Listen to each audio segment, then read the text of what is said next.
This one is Muslims have a great history, but now the Muslim world is too weak. What hope do you have for the current Muslim world?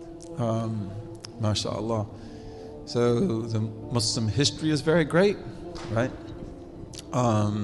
What hopes do you have for the Muslim world? We have a difficult situation today. One of the great scholars of our time who writes about Islam is a man who's very friendly to us, and his name is Richard Bullitt. Richard Bullitt. When I met him, he was in New York at Columbia. He spells his name B-U-L-L-I-E-T, and he pronounced it Bullitt. He corrected me. He said, no, my name's not Boulier, it's Bullitt. And he's done a lot of good work. He has a book, by the way, Richard Bullitt, called The Case for Islamo-Christian Civilization. And I suggest that you read that book. Not very big, and it's not hard to read. And it will give you a lot of strength, because he wants to show that all this stuff said about Islam as the world's enemy and Huntington and things like that, he says it's complete nonsense. And he said, I cannot be quiet. He said, I'm a historian, I've got to talk about this. And so his book is very good. You should read it.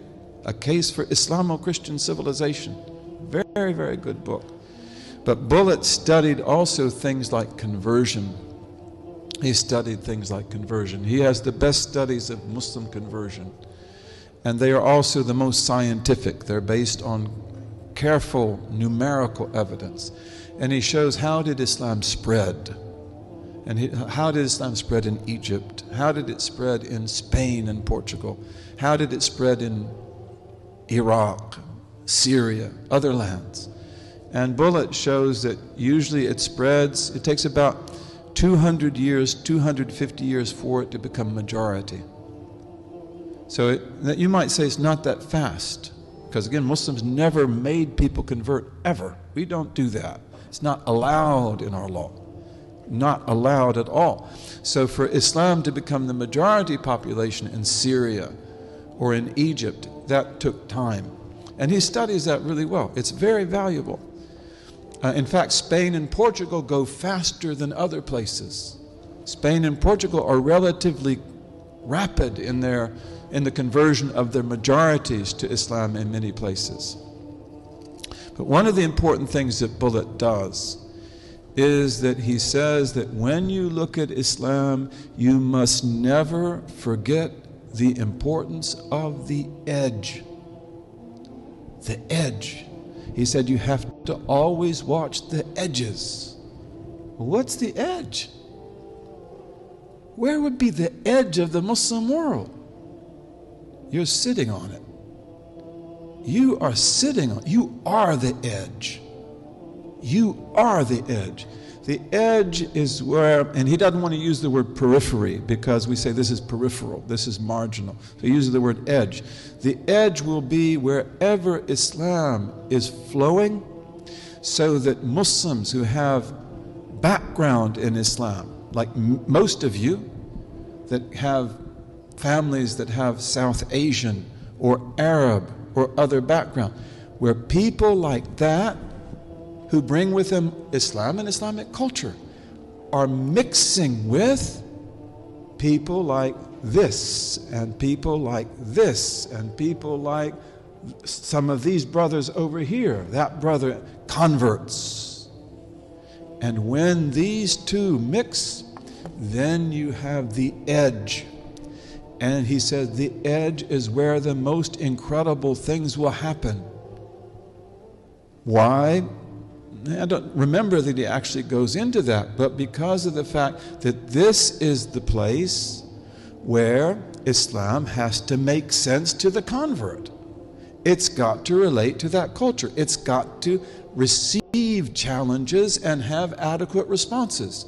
So many of the great developments of Islamic civilization will come from the edge. That, I believe, is true. And that's why also this community that we have, which is remarkable, remarkable.